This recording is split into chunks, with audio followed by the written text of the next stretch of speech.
Alright, in today's notes we're going to be looking at using the completing the square method in order to solve a quadratic. And what you're going to see with this when we're doing completing the square is it's really easy to actually also convert from standard form to vertex form using this method.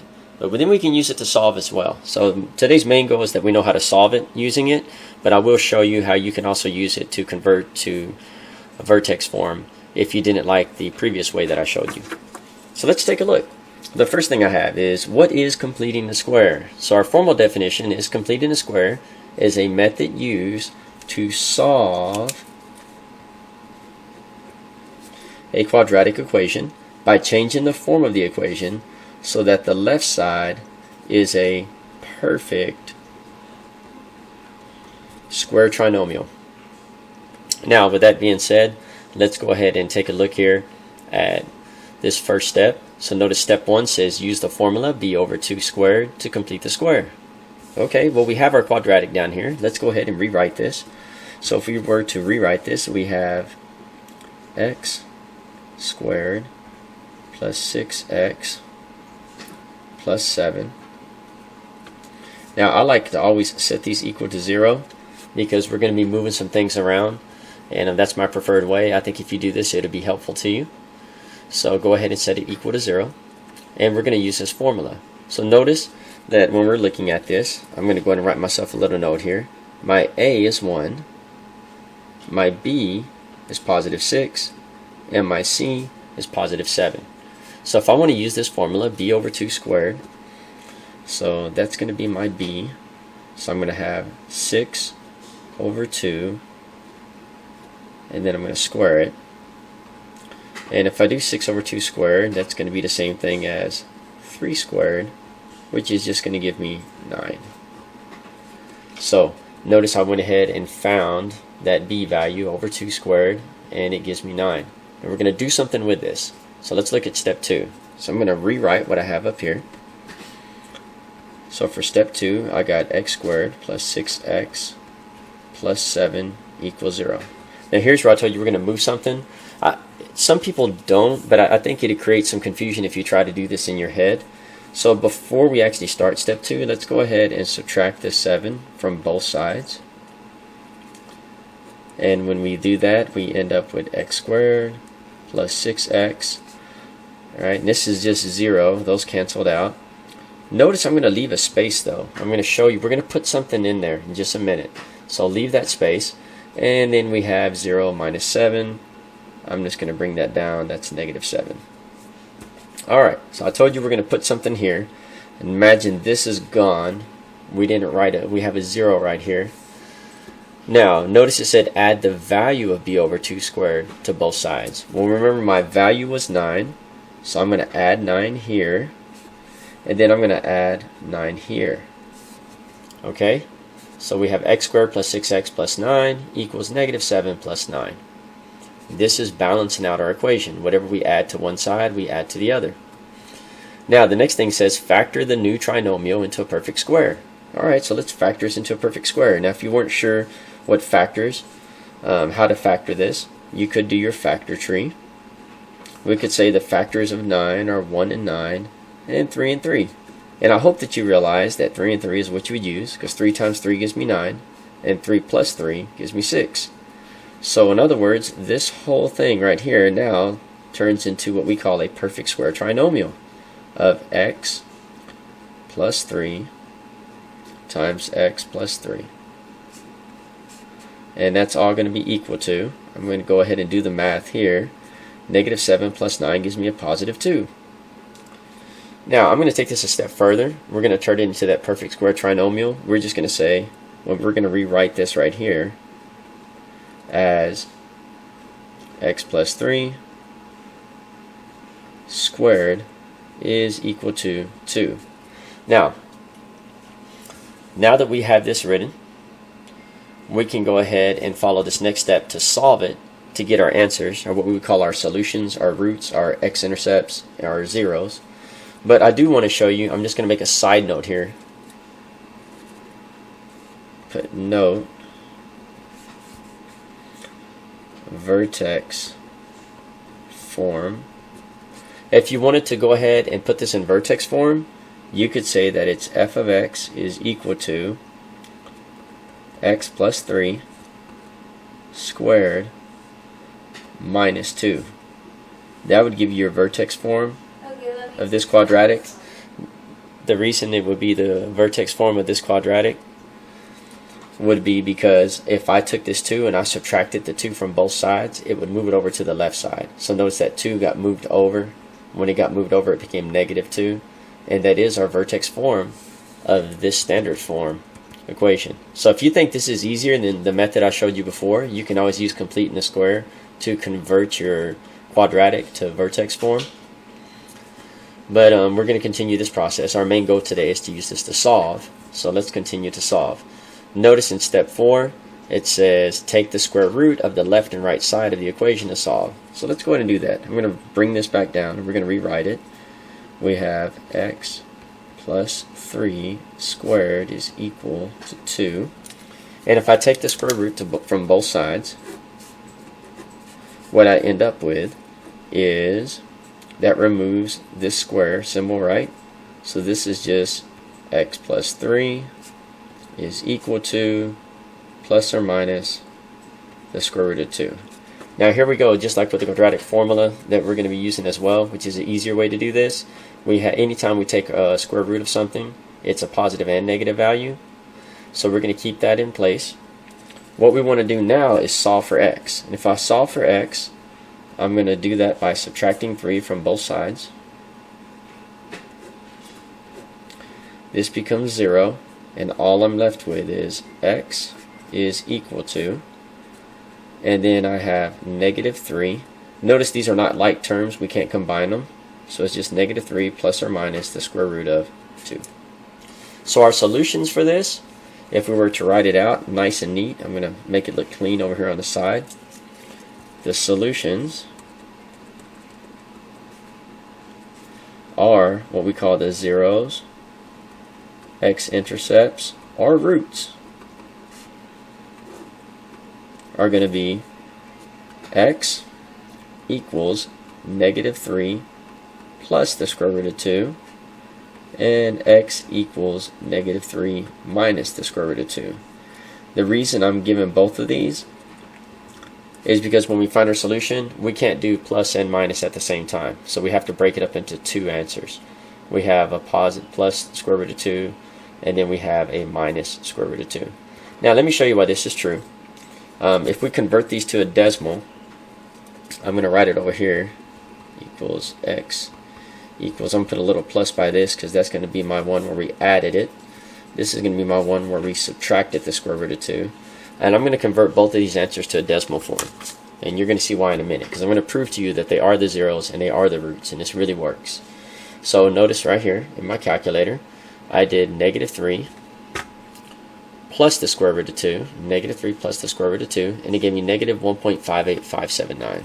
So let me write that down, negative 1.58579. And then if you look, when I said x equals negative 3 minus square root of 2, so negative 3 minus square root of 2, and that gave me negative 4.1421. So negative 4.41421. And now I want to go ahead and graph what we started with. So let's go ahead and go to our graph real quick. So if I go to this graph, start a new one. Okay, let's put this in. I have x squared plus 6x plus 7. I'm going to go ahead and hit enter. Notice I see my parabola, and notice it looks like it's got an x-intercept or a 0 right past negative 1, and it has one right past negative 4. Now if we want to analyze that, we can hit menu, go down to analyze graph, click on 0, and we're going to see, do these numbers match what we got by completing a square? And now it's going to round it for us, but if you look, round it, it is correct. So that point, that left 0, is actually negative 4.41, which is what we got here, negative 4.41. And if I wanted to check the right 0, I could go back down to Analyze Graph again, find the 0, hit OK, drag it, and notice on this one we have negative 1.59, which is what we got here. If you round it up, right, negative 1.585, that'd be negative 1.59. So we know that our answer is correct, and completing the square was able to give us the solutions. Now, do notice that this is the solution as well, just like the other side. This is the solution in decimal form, and this is the solution over here as an exact number. So anytime that we leave the radical in there, we're going to call that an exact number. Let me write that a little bit better. I think it was hard to kind of see what I wrote, but exact number. So exact. Now, with that being said, since we are completing the square, I do want you to write the answer as an exact number. If it comes out like this, just go ahead and write it like this. I know that you know how to convert things to a decimal, so you don't have to write the decimal as well, but write it as an exact number. Now, you may want to convert it as a decimal if you want to check your answer using the graphing feature. But go ahead and try this same process down here on your own for this problem. And once you solve it by completing the square, then I want you to check your answer by graphing. And after that, I want you to complete the problems on the back and then finish off the summary and use these words in your summary. So pause this video at this point, solve this problem, and then come back to the video to see if you got the same answer that I got. Alright, so hopefully you followed those steps, those 4 steps, and let's see if you got what I got. So I'm going to go ahead and start this process. I have x squared plus 2x minus 8. I'm going to go ahead and set this to 0, and I'm going to move my 8 over real quick. So adding 8, that changes what I have to x squared plus 2x. I am going to write a number here, but it's going to be the one I'll find after I use that formula. And then I have 8, and I'm going to have plus or minus something here. So let's go ahead and use our formula. The formula is b over 2 squared. In this case, my b is going to be my 2 value. So I'm going to go ahead and write this in. This is going to be 2 over 2 squared. Now, 2 over 2 just gives me 1, and 1 squared is just 1. So now that I have that, I'm going to go ahead and say, alright, so let me add 1 to this side, and let me add 1 to this side. And now I can get a perfect square. So hopefully by looking at this, you can figure out what that would be. And if you can't, you could say, well, what are my factors of 1? Well, they're 1 and 1. So that makes this really simple. So I'm going to end up with x plus 1 and x plus 1 is equal to 9. Now if I write this as a perfect square binomial, I can say x plus 1 squared is equal to 9. Right? If I wanted to change this to vertex form, I would just subtract 9 from both sides, and my vertex form equation would be x plus 1 squared minus 9. But that's not our goal. Our goal is to actually solve this. So we're going to follow our next step in solving this, which is to take the square root of both sides. So I end up with x plus 1 is equal to 3, right? Because this gave me the square root of 9. Now, do remember that we have a plus and minus 3. So if we want to break this up further, let's go ahead, we're running out of room, so we're going to move this over here. I'd end up with x plus 1 equals plus or minus 3. So we would subtract 1 from both sides. That becomes 0. So I have x equals negative 1 plus or minus 3. And remember what I said about this, why this is the answer. We need to break it up because we can't do addition and subtraction at the same time, so we need to break it up into 2 different answers. So if I'm adding, I'm going to put a plus by my x, that signifies that I'm adding. Then I would have negative 1 plus 3, which would give me x is equal to positive 2. So that would be my plus. And then if I did the subtraction one, right, my subtraction would be x is equal to -1 minus 3, which that would give me x is equal to -4. And those are my solutions, x equals 2 and x equals -4. So I just want to check this real quick by graphing. Let's check these two answers, make sure that we do have a 0 at 2 and we have a 0 at -4. So I'm going to bring my calculator over. If I did my math right, then that's where my parabola crosses the x-axis at +2 and -4. So I'm going to go over here, I'm going to go to graph, and let's put this whole equation in there. So we have x squared plus 2x minus 8. I'm going to hit enter, and look, you can see it crosses at 2 and it crosses at -4. But just to be absolutely certain, we'll go ahead and analyze this real quick. So we're going to find our 0, and remember we can only do one at a time. So I'm going to do the one on the furthest left first. Click it, drag it over, and notice it's at -4, which is what we got down here. So that answer is correct. I'm now going to do it again to check my second answer. And I'm going to hit OK. I'm going to drag it. And notice we have a +2 for our x value at that 0, and it's a +2.